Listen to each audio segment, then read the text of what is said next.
வணக்கம். திசைகளின் 10 மணி செய்திகள். ஆசியான் குரலுக்கு உலக தலைவர்கள் செவி சாய்க்க வேண்டும். பிரதமர் அன்வார் இப்ராஹிம் வலியுறுத்தல். ஆபத்துகளை எதிர்கொள்ளும் ஆசியான் நாடுகளின் குரலை உலக நாடுகள் தீவிரமாக எடுத்துக்கொண்டு அஃது உலகளாவிய இலக்குகளில் ஒரு பகுதியாக இருக்க வேண்டும் என பிரதமர் டத்தோஸ்ரீ அன்வார் இப்ராஹிம் G20 உச்சநிலை மாநாட்டில் வலியுறுத்தியுள்ளார். இயற்கை பேரிடர்களை எதிர்கொள்ளும் திறன் என்பது நெருக்கடியின் போது மட்டுமல்லாமல் முன்கூட்டியே முதலீடுகள் வழியாகவும் நிதியுதவிகள் மூலமும் கட்டமைக்கப்பட வேண்டும் என்றும் இதில் மாந்தநேயத்தை மையமாக கொண்ட எல்லை தாண்டிய ஒத்துழைப்பும் தொடக்கநிலை எச்சரிக்கை அமைப்புகளும் அவசியம் என்றும் அவர் சுட்டிக்காட்டினார். உலகளாவிய எரிசக்தி தேவையும் சுத்தமான தொழில்நுட்பத்தின் திறனும் இலக்குகளை அடைவதில் இன்னும் ஒத்திசைக்கவில்லை என்பதை நாம் மறைக்க முடியாது என்று அவர் வெளிப்படையாக பேசினார். இதற்கு நேர்மையுடனும் நடைமுறை அணுகுமுறையுடனும் செயல்பட வேண்டும் என்று வலியுறுத்திய பிரதமர் கார்பன் தடத்தையும் அதன் தாக்கத்தையும் குறைக்கும் தொழில்நுட்பங்களில் மலேசியா தீவிரமாக முதலீடு செய்து வருவதாகவும் அறிவித்தார். வறுமை சுமக்காமல் மக்கள் அடையக்கூடிய உண்மையான எரிசக்தி மாற்றத்திற்காக உலகிற்கு நீதியான காலநிலை நிதியியல் அமைப்பும் வளரும் நாடுகளை ஒதுக்கி வைக்காத உலகளாவிய கட்டமைப்பும் தேவை என்றும் அன்வார் உறுதியாக தெரிவித்தார். G20 உச்சநிலை மாநாட்டிற்காக தென் ஆப்பிரிக்காவின் ஜோஹானஸ்பர்க்கில் இருந்த பிரதமர் டத்தோஸ்ரீ அன்வார் இப்ராஹிம் இந்திய பிரதமர் நரேந்திர மோடியுடன் சுருக்கமான சந்திப்பை நடத்தினார். இரு நாடுகளுக்கும் இடையேயான பொருளாதார, வணிகம், கல்வி, புதிய தொழில்நுட்ப துறைகளில் இருதரப்பு உறவுகளை வலுப்படுத்த தலைவர்கள் தங்கள் உறுதிப்பாட்டை வலியுறுத்தினர். இதன் காரணமாக இருநாட்டு மக்கள்களுக்கும் பயனளிக்கும் வகையில் பல்வகைப்பட்ட முதன்மை ஒத்துழைப்பை தொடர மலேசியா, இந்தியா தொடர்ந்து ஒன்றிணைந்து செயல்படும். இந்த சந்திப்பு இருதரப்பு நம்பிக்கையும் மரியாதையின் அடிப்படையிலும் அமைந்ததாகவும் இதன் மூலம் வட்டார புதிய வளர்ச்சி களமாக மாறும் ஆற்றலை அதிகரிக்க முடியும் என்றும் அன்வார் தெரிவித்தார். இந்த பேச்சுவார்த்தைகள் இரு நாடுகளின் உறவு உறுதியாகவும் நிலையாகவும் நீடிக்க செய்யும் என்று பிரதமர் அன்வார் நம்பிக்கை வெளியிட்டார். தாய்லாந்து கம்போடியா எல்லை பிணக்கில் மலேசியா தலையிடுவதாக கூறப்படும் குற்றச்சாட்டுகள் முற்றிலும் தவறானவை என்று ஒற்றுமை அரசாங்கத்தின் செய்தி தொடர்பாளர் டத்து ஃபாமி ஃபாசில் திட்டவட்டமாக தெரிவித்தார். மலேசியா மத்தியஸ்தராக மட்டுமே செயல்பட்டது, இடைத்தரகராக அல்ல என்று தெளிவுபடுத்திய ஃபாமி, முரண்பட்ட தரப்பினர் பேச முடியாமல் இருக்கும்போது உதவுவதே மத்தியஸ்தரின் பங்கு என்றார். மோதல் தரப்பினரான தாய்லாந்து, கம்போடியா ஆகிய இரு நாடுகளும் தான் ஆசியான் தலைவரான மலேசியாவின் உதவியை கோரியதாகவும் இதுகுறித்து ஆரம்பத்திலேயே அமைச்சரவைக்கு அறிவிக்கப்பட்டதாகவும் அவர் தெரிவித்தார். இந்த குற்றச்சாட்டுகளை முன்வைத்த குழு தாய்லாந்து அரசாங்கத்தை பிரதிநிதித்துவப்படுத்தவில்லை என்று கூறிய அவர், அண்டை நாடுகளின் விவகாரங்களில் மலேசியா தலையிடுவதாக கூறுவது அடிப்படையற்றது என்றும் கண்டித்தார். இரு நாடுகளும் தீர்மானித்த நிபந்தனைகளின் அடிப்படையில் மட்டுமே போர் நிறுத்தமும் சமாதான ஒப்பந்தம் கையெழுத்தானது என்றும் இதில் மலேசியா தலையிடவில்லை என்றும் அவர் நாட்டின் நடுநிலை நிலைப்பாட்டை வலியுறுத்தினார்.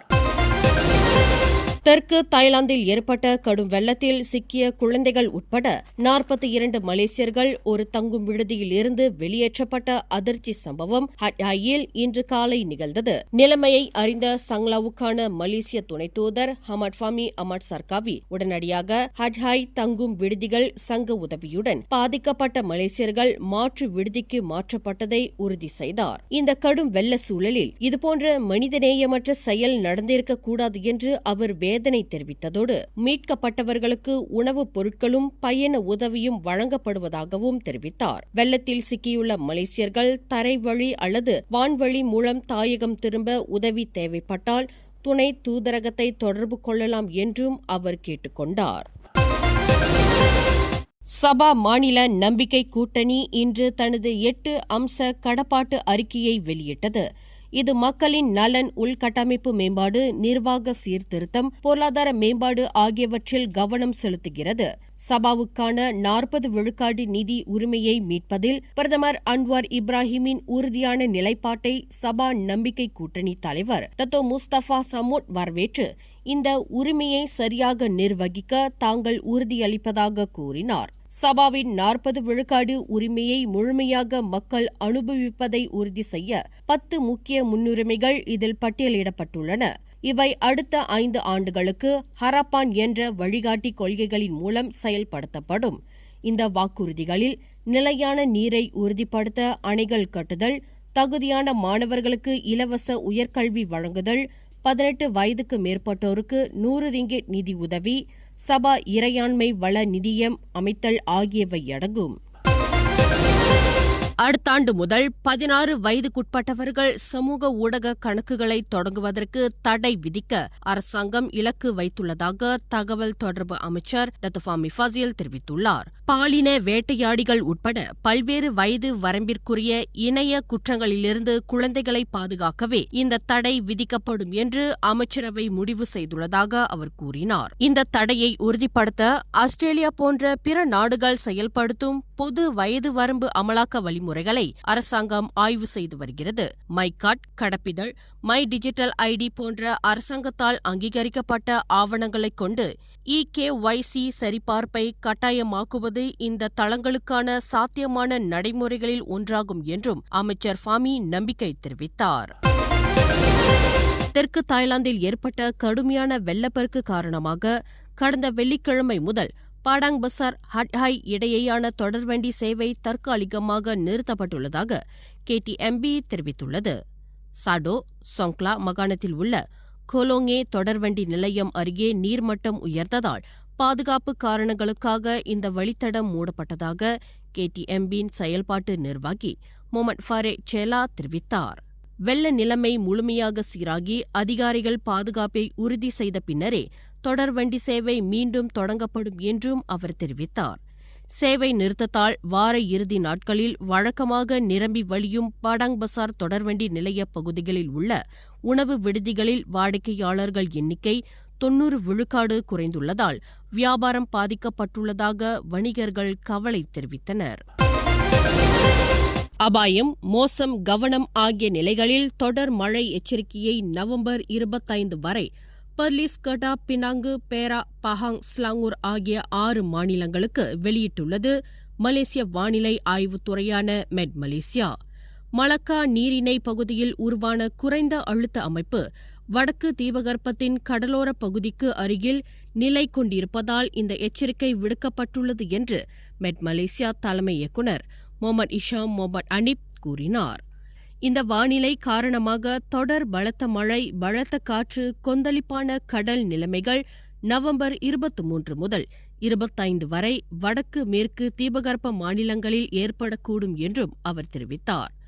எனவே பொதுமக்கள் வானிலை குறித்த சமீபத்திய தகவல்களை பெற மெட் மலேசியாவின் அதிகாரப்பூர்வ இணையதளம் மை சுவாச்சா செயலி, சமூக ஊடகங்களை பயன்படுத்திக் கொள்ளுமாறு அறிவுறுத்தப்பட்டுள்ளனர்.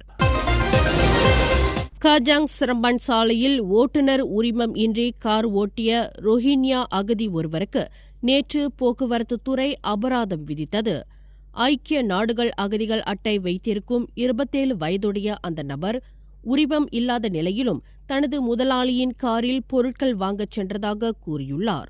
உரிமம் இல்லாத ஓட்டுநருக்கும் வாகனத்தின் உரிமையாளருக்கும் சமன் பிறப்பிக்கப்பட்ட நிலையில் அக்காரை 1987ஆம் ஆண்டு போக்குவரத்து சட்டத்தின் கீழ் மேலதிக நடவடிக்கைகளுக்காக செமிஞ்சே JPJ நிலையத்திற்கு பறிமுதல் செய்யப்பட்டதாக ஸ்லாங்கூர் மாநில சாலை போக்குவரத்து துறையின் இயக்குநர் அஸ்ரின் பொர்ஹான் தெரிவித்தார். அனைத்து சாலை விதிகளும் பின்பற்றப்படுவதை உறுதி செய்ய JPJ தொடர்ந்து கண்காணித்து வருவதாகவும் பொதுமக்கள் போக்குவரத்து விதிமீறல்கள் குறித்த புகார்களை தெரிவிக்கலாம் என்றும் அவர் மேலும் கூறினார். நெடுஞ்சாலையில் அசுர வேகத்தில் சாகசங்களில் ஈடுபட்ட மாட் ரெம்பெட் கும்பல் நேற்று சனிக்கிழமை இரவு காவற்படை நடத்திய சிறப்பு சோதனை நடவடிக்கையின் போது பிடிபட்டது.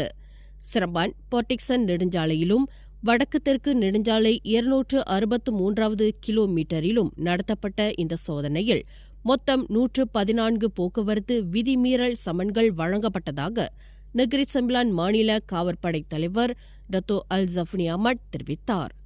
இந்த சாகசங்களில் ஈடுபட்ட 4 கைது செய்யப்பட்டதோடு பந்தயத்திற்காக மாற்றியமைக்கப்பட்டிருந்த 7 மோட்டார் சைக்கிள்கள் பறிமுதல் செய்யப்பட்டன.